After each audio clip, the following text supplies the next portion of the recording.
L'idée, c'était d'essayer de vous présenter d'abord très très rapidement les 5 chapitres et après d'aller plus sur la globalisation financiarisée. Donc, comme dit Alain, on a tenté de présenter une démarche globale en proposant une sorte de grille de lecture où on a mis en fait en avant 5 concepts qui ont fait donc les 5 chapitres de ce livre. Donc le premier, c'est le progrès humain comme finalité, parce qu'il nous semble fondamental de remettre la question du sens dans toute décision. Et donc l'aspiration au progrès humain, c'est tout simplement améliorer le bien-être et le vivre mieux du plus grand nombre. Et donc se fixer comme objectif une perspective d'épanouissement et d'émancipation de chacun, et donc créer les conditions pour qu'il y ait une amélioration réellement ressentie, plutôt qu'une régression comme on la connaît depuis ces 30 dernières années. Ensuite, la démocratie comme matrice. On part du principe que les défis du XXIe siècle sont tellement complexes, les révolutions à amorcer si profondes, que nous avons vraiment besoin de l'intelligence, de l'énergie et de la participation de chacun. Par ailleurs, les transformations nécessaires vont heurter les intérêts dominants, et donc les résistances et les oppositions seront nombreuses et puissantes, et donc nous avons besoin de la légitimité et de la force du nombre. Donc là, ça passe par revisiter la démocratie institutionnelle et politique, mais également développer la démocratie dans l'entreprise et les services publics. Et ça passe notamment par la création de nouveaux pouvoirs pour les citoyens et les salariés que nous essayons de développer. Et ce développement de la démocratie, c'est vraiment un moyen concret et efficace pour imposer des choix bénéfiques au plus grand nombre et créer la dynamique nécessaire aux transformations d'envergure indispensables qui s'imposent. La durabilité comme logique, en 3e chapitre, c'est la question de savoir comment on peut construire une civilisation pérenne. Donc ça ne concerne pas du tout que les défis environnementaux, qui sont bien sûr nombreux, mais également les défis sociaux. La question de savoir comment on fait société, comment on peut vivre ensemble sans se déchirer ou se diviser. Et cette question aujourd'hui se pose de manière de plus en plus importante. Enfin, je sais pas comment dire. C'est une vaste question qui concerne tout autant la réhabilitation du long terme que le processus de dépassement du capitalisme et des rapports de domination, ou la perspective d'un nouveau mode de développement émancipateur et respectueux des équilibres des écosystèmes et des ressources naturelles. 4e chapitre, la coopération comme démarche. On essaye d'expliquer, et comme je pense que tout le monde s'en rend compte, le constat de l'inefficacité de la concurrence érigée en système. Et en plus, on peut se poser la question vers quel type de société on va quand la logique prédominante, c'est celle de la guerre de tous contre tous à tous les instants, dans tous les domaines de la vie. Alors au contraire, on essaye d'argumenter sur l'idée que la coopération est bien plus efficace, parce qu'elle permet justement cette mise en commun des énergies, des intelligences, des savoirs, des compétences. Et donc, on estime qu'elle va devenir un véritable principe organisationnel. Et on essaye de montrer à quel point cette dynamique coopérative, elle existe déjà dans le réel, en montrant un certain nombre d'expériences de coopération qui existent déjà et sur lesquelles on peut s'appuyer. Enfin, le dernier chapitre, l'appropriation populaire comme dynamique. Donc on ne se place pas du tout dans une logique étatiste et technocratique, où les décisions seraient imposées par le haut, par une élite sachante ou je ne sais quoi. On ne le répétera jamais assez. Les défis et les révolutions sont si importantes que nous avons vraiment besoin de l'intervention de chacun. Et donc ça implique vraiment la nécessité, pour tout projet alternatif, que chacun s'approprie les droits et pouvoirs existants et à conquérir, les expérimentations et expériences émancipatrices existantes, et les luttes pour construire les rapports de force nécessaires. Voilà, j'ai tenté de vous résumer brièvement la grille de lecture de ce livre. Et pour répondre à la question qui nous était donc posée ce soir, comment sortir de la logique prédatrice du capitalisme globalisé et financiarisé qui domine la planète, qui n'est donc pas une mince question également. Donc nous avons 2 points. Moi je vais essayer de vous montrer les moyens d'amorcer le processus de dépassement du capitalisme financiarisé, et après Alain va essayer de présenter ce qui pourrait être un nouveau mode de développement émancipateur. Donc le dépassement du capitalisme, d'abord, avant de dépasser, forcément, c'est difficile de ne pas connaître un petit peu où on en est. Et je pense que déjà, si c'était un peu plus connu l'absurdité de ce système financier, on serait beaucoup plus nombreux à rejoindre les rangs de l'eau. Enfin, je ne sais pas comment dire. Voilà, ceux qui luttent. Voilà. Donc, on a bien sûr présenté dans le livre les invariants du capitalisme. Ça, donc l'accumulation du profit comme au cœur du système, le capital qui capte la richesse créée par le travail, les crises récurrentes dont Alain a parlé. Donc je vais plutôt là montrer les caractéristiques de la globalisation financiarisée. Donc comme l'a dit Alain, c'est pas du tout une fatalité ou une évolution naturelle, c'est le résultat de décisions politiques qui se sont succédées depuis le début des années 70 et qu'on a essayé donc de développer dans ce livre. Donc les décisions qui visent à libéraliser les mouvements de capitaux, avec la suppression de tout ce qu'ils appellent les entraves à la libre circulation des capitaux, la mise en place des taux de change flottants, la lutte prioritaire contre l'inflation, donc on ne poursuit plus d'objectifs économiques et sociaux, enfin les banques centrales, notamment européennes, ne poursuivent plus ce type d'objectifs, et le décloisonnement des marchés financiers, la dérégulation des bourses, ou plutôt une nouvelle régulation des bourses qui passe par la concurrence et l'affranchissement de la tutelle publique, et donc du contrôle possible et démocratique. Le résultat, c'est une multitude d'institutions financières fonctionnant dans l'opacité et sans réel contrôle, puisque finalement elles fonctionnent, c'est l'autocontrôle et l'autorégulation, avec les notations internes des banques et les agences de notation. La crise des subprimes nous montre à quel point ça n'a pas vraiment fonctionné. Le développement de produits financiers extrêmement toxiques, qui visent à avoir un rendement financier le plus fort possible, et d'ailleurs plus le rendement est fort, plus ce type de produits sont à risque. Donc j'ai pas le temps de vous en présenter, mais il y a notamment, je pense que vous avez déjà entendu parler de la technique de la titrisation. Donc c'est une technique financière qui vise donc à transformer des créances, des dettes, en titres négociables sur les marchés. Et donc là, ils peuvent le faire pour tout, pour des prêts immobiliers, les prêts étudiants, les matières premières, les prêts à la conso, etc. etc. Donc aujourd'hui, d'ailleurs, la plupart des titres sont en fait des dettes transformées en titres qu'on échange sur les marchés. Alors la justification théorique, c'est le partage du risque. En pratique, ça permet aux banques de mettre tous ces titres hors bilan et donc d'être en conformité avec ce qu'ils appellent les ratios prudentiels. Aujourd'hui encore, on ne sait pas exactement à quel niveau les banques ont été impactées par la crise des subprimes. La déresponsabilisation et la perte de traçabilité des risques, puisque ça cesse de s'échanger de main en main et donc on ne sait plus très bien qui porte le risque à la fin. Une prise de risque inconsidérée, puisque comme je vous l'ai dit, plus les produits sont risqués, plus ils rapportent de l'argent. Et le développement de produits particulièrement opaques, parce qu'ils font des mélanges de dettes. On peut mettre dans un même produit du mélange de la dette pour les prêts étudiants, pour les prêts à la consommation, etc. etc. Après, donc, ils ont développé tous ces produits dits notamment dérivés, et ils ont donc développé des produits d'assurance, ou couverture de risque, parce que comme il y avait des risques, il fallait les couvrir. Alors au départ, on peut se dire que c'est intéressant. Si on prend un exemple, un agriculteur, pour s'assurer de vendre à un prix, son prix est fixé à l'avance, et donc quelle que soit la variation des cours, il pourra vendre son produit. Le problème, c'est qu'en fait, c'est surtout des produits hautement spéculatifs, qui sont une très très forte source de rendement, et donc qui ont été utilisés de manière complètement aberrante. Là aussi, je n'ai pas le temps de vous en présenter, je peux juste vous en parler d'un, ce qu'on appelle les CDS. Je pense que vous avez peut-être entendu parler.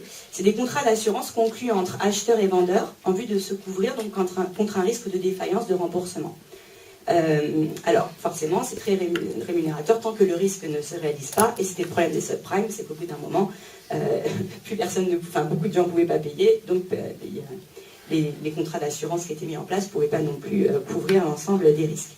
Et alors, je veux juste vous tirer l'attention sur ils ont carrément inventé donc, les CDS à découvert. Donc là, c'est la possibilité d'acheter une assurance, l'assurance d'être remboursée par un débiteur, même si on ne détient aucune créance sur celui-ci. Alors pour être plus clair, je vais prendre la comparaison qu'a fait Christian Chavagneux. C'est un peu comme si on pouvait acheter une assurance contre le vol de la voiture de son voisin et toucher les indemnités au cas où cela se produirait. Vous voyez que c'est quand même un peu un pouce au crime, ce genre d'aberration de produits qui ont été mis en place. Je vous ai dit aussi que ce système il était extrêmement opaque. Pour présenter quelques éléments, la plupart plus de 40% du marché des actions se passe donc ce qu'on appelle de gré à gré, c'est-à-dire que donc c'est un échange uniquement entre l'acheteur et le vendeur, en passant plus par les marchés réglementés. Et également les dark pools, donc là c'est carrément donc des plateformes électroniques de négociation, donc que pour les acteurs institutionnels, entendez les initiés, sur laquelle les transactions donc, se réalisent à l'aveugle. On ne sait pas quel est le prix de la transaction, qui sont les acteurs concernés, et on le sait qu'une fois que la transaction a eu lieu. Alors, la justification théorique, ça permet de ne pas influencer le cours des autres titres. En pratique, ça permet toutes les manipulations et les délits d'initiés, comme par exemple un acteur institutionnel qui fait monter artificiellement le cours de la bourse sur un marché réglementé et qui, après sans être connu, le revend sur les dark pools au prix fort.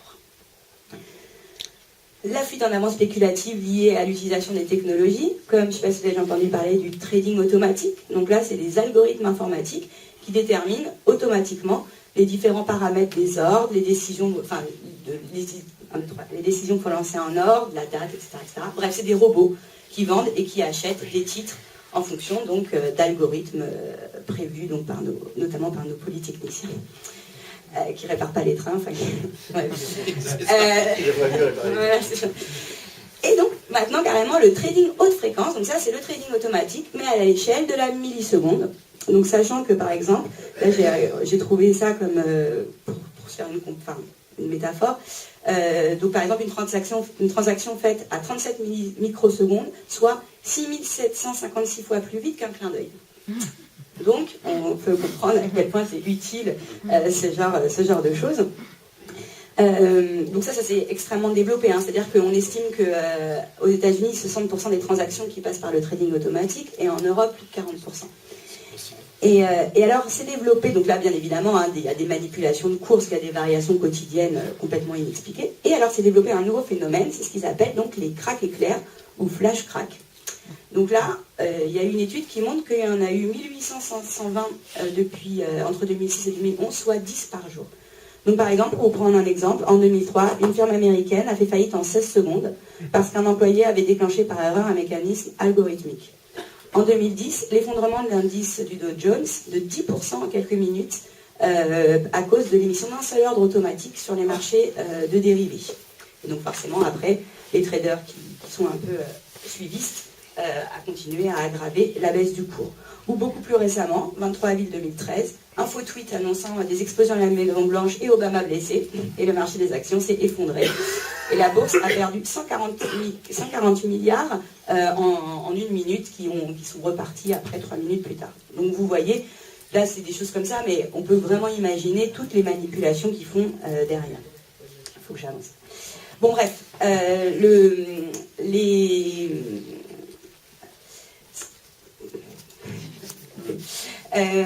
si juste quand même pour vous dire ça, donc ils essayaient de réguler, ils sont censés réguler, donc ça s'appelle le paquet MIF 2, donc marché des instruments financiers, donc qui n'est toujours pas adopté. Hein. Et donc il y avait des députés européens qui voulaient quand même que les ordres puissent être valides au moins 500 millisecondes. Et bien ça, ils n'ont pas pu l'avoir.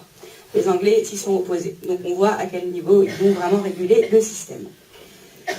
À tout ça, donc, s'ajoute une marginalité des transactions qui concernent l'économie réelle. On dit que c'est plus de 95% des transactions qui ne passent plus du tout par l'économie réelle. Je veux souligner la fraude systémique et l'importance des paradis financiers dans ce système. Donc la fraude systémique, parce qu'il y a un enchevêtrement du légal et de l'illégal en permanence, et des pratiques prédatrices. Et c'est pas une déviance individuelle, hein, mais c'est vraiment la fraude fait corps avec le système. Et notamment, on cite deux auteurs, un juge et un commissaire, Jacques de Maillard et Jean-François Aguero dans le livre, qui ont beaucoup travaillé sur ces questions-là et montré en quoi la dérégulation est criminogène. Tout ça donc, nous a conduit à une crise systémique dont Alain a parlé, qui a débuté donc la phase actuelle par la crise des subprimes, qui s'est transformée en crise financière et en crise de la dette, dont Alain vous a parlé. Je vais essayer d'arriver quand même un petit peu aux solutions concrètes. Ouais, parce qu'il y a beaucoup de choses à dire. C'est pas grave. Non, mais ça va, t'es bien. Donc, alors si, non, je vais passer aux solutions. Donc, pour commencer donc, à dépasser le capitalisme dans les faits, en fait, donc j'ai envie d'insister là-dessus, sur le fait qu'il n'y a pas de fatalité, pas de malédiction, pas d'ordre naturel, et qu'en fait le champ des possibles est en réalité très très ouvert, et que les solutions pour dépasser le système actuel, elles sont très nombreuses. Et on a essayé d'en décrire un certain nombre, la plupart on ne les a pas du tout inventées, hein, elles sont dans le débat public. Donc d'abord, la question de l'audit citoyen généralisé, toujours dans l'idée de connaître pour transformer. Donc l'audit de la dette publique, qui a quand même été je ne sais pas si vous en avez entendu un peu parler, mais il y a quand même en France un collectif national pour l'audit citoyen qui a été constitué. C'est l'idée que les déficits ont pris une telle ampleur, et puis cette question de l'importance de la dette publique est tellement centrale dans le débat, qu'il est nécessaire que les citoyens s'approprient ces questions et ces débats, et qu'il y ait un vaste travail d'information, de déconstruction et de discussion des solutions alternatives.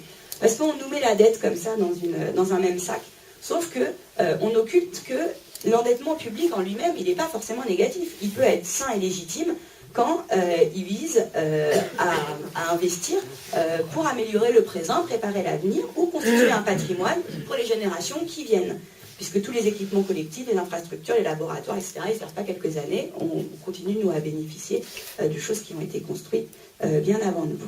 Donc c'est pour ça qu'on a essayé de montrer la question du concept de dette illégitime, et en montrant qu'on peut réellement débattre là-dessus et voir quelle est la dette qui est le résultat de choix démocratiques et qui vise vraiment à financer des projets utiles, et dans ce cas, elle est légitime.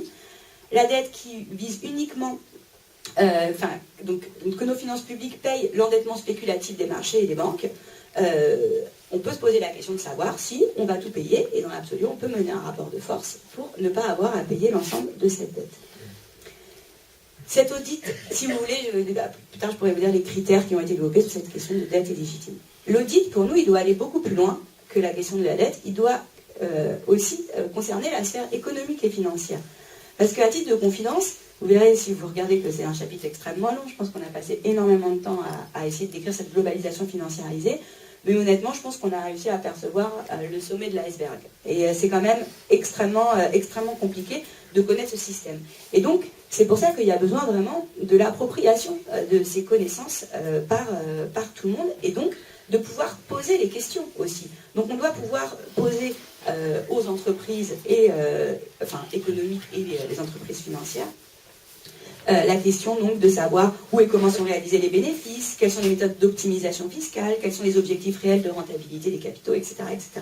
On a essayé d'expliquer ce que pourrait être un audit de la sphère publique, économique et financière. Et là,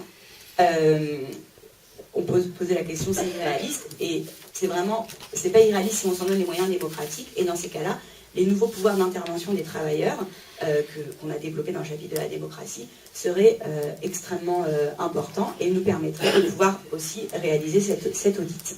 Et ce travail de transparence pourrait être un point d'appui pour élaborer des législations appropriées, mettre en place des contrôles démocratiques et lutter contre toutes les fraudes et conflits d'intérêts qui existent actuellement. Un autre point qui est important, c'est la définanciarisation des économies. L'objectif, c'est vraiment, quand on parle de définanciarisation, l'idée, c'est de se fixer pour objectif de mettre un terme au pouvoir dictatorial des marchés financiers et de redonner à l'argent sa juste place, celle d'un instrument au service de l'humanité, et qui est d'une économie donc bénéfique socialement et responsable écologiquement. Donc là aussi, il y a de nombreuses solutions. Lutter contre la concentration du secteur de la finance, en par exemple reséparant les banques de dépôt et des banques d'affaires, même ça, qui était consensualisé, on n'a pas réussi à le faire, c'est tellement minime que ça ne sert à rien. Et développer un pôle public sur lequel je vais revenir dans quelques instants. Lutter contre la spéculation, donc interdire un certain nombre de produits toxiques, comme par exemple ce que je vous avais dit tout à l'heure, les CDS à découvert, renforcer les procédures d'autorisation, par exemple, de nouveaux produits sur les marchés. La question de quelle est la légitimité du trading automatique et du trading haute fréquence. Moi, j'aimerais bien qu'on pose à la question qui nous explique quelle est la justification économique d'avoir ce trading haute fréquence. Et s'ils sont capables de donner une réponse, pourquoi pas. À part la spéculation, on n'en voit pas tellement d'autres en vrai. La question d'éviter la volatilité voilà, néfaste aux entreprises, en mettant par exemple des durées minimales de détention de titres, ou en conditionnant les droits de vote des actionnaires à la durée de conservation des actions, ou en faisant des taxations différenciées en fonction du temps dans lequel s'inscrit l'investissement. Là aussi, il y a des tas de possibilités à faire. Mettre en cause l'opacité généralisée, donc vraiment questionner cette question aussi des ventes de gré à gré, des dark pools, etc. Et mettre en place vraiment un contrôle social des places financières en général. Même chose pour lutter contre cette opacité, le combat contre les paradis financiers, Si vous voulez aussi, je le développerai plus tard, mais il y a des solutions douces, des solutions radicales, mais il en existe plein pour pouvoir avancer concrètement et combattre cette profusion des paradis financiers qui conduit en plus de la déresponsabilisation et des pratiques frauduleuses à l'inacceptable rupture de l'égalité devant l'impôt entre ceux qui connaissent et ceux comme nous qui payons beaucoup. Et notamment, donc cette définanciarisation doit pleinement concerner l'activité et la vie des entreprises. Donc contester la toute-puissance des actionnaires et redonner le pouvoir aux vrais entrepreneurs, et encore une fois les nouveaux pouvoirs aux salariés et aux collectivités territoriales sur lesquelles les entreprises sont implantées. Je vais juste parler notamment des services publics. Les services publics, c'est vraiment une manière d'émanciper des pans entiers de l'économie des marchés financiers. C'est quelque chose qui est construit pour nous tous. Et donc, ces différentes entreprises, on pourrait exiger qu'elles sortent des marchés financiers, qu'elles aient des financements différents, comme c'était le cas il y a encore peu de temps. Réorienter enfin l'argent pour en faire un outil utile. Donc vraiment, réaffirmer que l'argent, c'est juste une invention humaine qui sert à faciliter les échanges et à satisfaire les besoins ou à réaliser des projets. Et donc aujourd'hui, c'est quand même la domination de l'argent roi. Avec donc toujours les meilleurs retours sur investissement et un financement de l'économie réelle à la marge. Donc le défi, c'est de réorienter les ressources qui sont très abondantes. On n'arrête pas de nous dire qu'il n'y a pas d'argent, alors qu'en fait, il y en a énormément. Et de le réorienter, donc toujours la même chose, pour la transformation sociale et écologique dont nous avons besoin. Donc on a mis en avant par exemple deux éléments. La création du pôle public financier. Donc la justification de cette création, c'est qu'il y a, quand il y a une défaillance manifeste de l'initiative privée, c'est-à-dire quand une activité est considérée d'intérêt collectif, quand elle nécessite l'intervention des pouvoirs publics, donc que cette intervention soit financière, organisationnelle ou en garantie, comme c'est le cas pour les banques par exemple. Quand il est avéré que laisser faire la concurrence et les intérêts privés est contre-productif pour remplir les missions assignées à cette activité, il est légitime de constituer un service public permettant d'assurer ces missions. Or aujourd'hui, vu le fonctionnement du système financier actuel, on peut argumenter sur le fait que ces différentes conditions sont remplies et que donc on peut organiser un service public et mettre en place un pôle public financier. L'objectif est vraiment de réorienter l'argent, de transformer donc les critères d'attribution des crédits afin de promouvoir le financement d'activités ou de projets considérés utiles, de financer des opérations particulièrement importantes pour l'avenir, les activités structurantes, la transition écologique nécessaire, ou pour faire évoluer les structures de notre appareil productif par exemple. Alors, le gouvernement actuel a fait la banque publique d'investissement, mais elle est toujours dans la logique traditionnelle et la force de frappe est bien insuffisante pour répondre aux besoins. Donc c'est vrai qu'il faudrait avoir une vision un tout petit peu plus ambitieuse pour créer un vrai pôle public qui se fonderait sur une coopération et une convergence entre donc, des organismes financiers publics, des institutions relevant du secteur mutualiste ou social et une ou deux grandes banques qu'il faudrait nationaliser. Voilà. Si vous voulez, on pourra développer plus tard. Après, on pourrait aussi concevoir des produits financiers responsables socialement et écologiquement. Donc on les a appelés, mais bon, ils peuvent s'appeler n'importe comment, titres de responsabilité sociale et environnementale. Donc l'idée, c'est vraiment d'apporter une rupture avec la logique de rentabilité maximale, de neutraliser la pression des marchés financiers. Donc les taux d'intérêt seraient déterminés, pas négociables, ces titres ne seraient pas négociables sur les marchés, et la gestion devrait répondre à des critères bien évidemment démocratiques. Et c'est avantageux pour tout le monde, à part pour certains actionnaires. Pour les entreprises, donc stabilité de ces fonds et possibilité de se projeter à long terme, ce qui est de moins en moins possible. Pour les collectivités, possibilité de réorienter l'argent vers le service de l'emploi, de la formation, de la relocalisation d'activités, etc. Et pour les souscripteurs, un peu à l'instar du livret A, la possibilité de développer une forme d'épargne populaire et de faire que, par l'argent de chacun, on sorte les entreprises de l'étau des marchés pour créer le mode de développement qu'on veut construire. Il faudrait, normalement, il y aurait la question de l'Union européenne et de la Banque centrale européenne à arrêter qu'elle soit indépendante et de lutter uniquement contre l'inflation et qu'elle puisse être orientée par des décisions politiques et bien d'autres choses. Donc, j'espère vous avoir montré qu'en fait, il y a beaucoup de solutions, mais la condition la plus importante, c'est vraiment celle de l'appropriation populaire des propositions transformatrices. Ce n'est pas un simple processus de pédagogie, mais c'est la rencontre entre des exigences sociales, la conscience que des mesures de maîtrise démocratique sont indispensables et l'idée que c'est possible. Donc déjà, il faut commencer à dire que tout ça, c'est possible, on peut le faire. Et donc l'idée, c'est pas le dépassement du capitalisme, c'est pour ça qu'on l'inscrit vraiment dans une... Plus que sortir dépassement, parce que c'est un processus. Et l'idée, c'est de faire vivre ces propositions dans des luttes ici et maintenant, et c'est pas un bloc, on peut très bien avancer sur des points, et ça sera toujours un avancement vers la suite. Voilà. Et bien évidemment, une des responsabilités historiques majeures de l'humanité, c'est de transformer en profondeur le mode de développement. Et là, vous voyez, c'est un passage de témoin, comme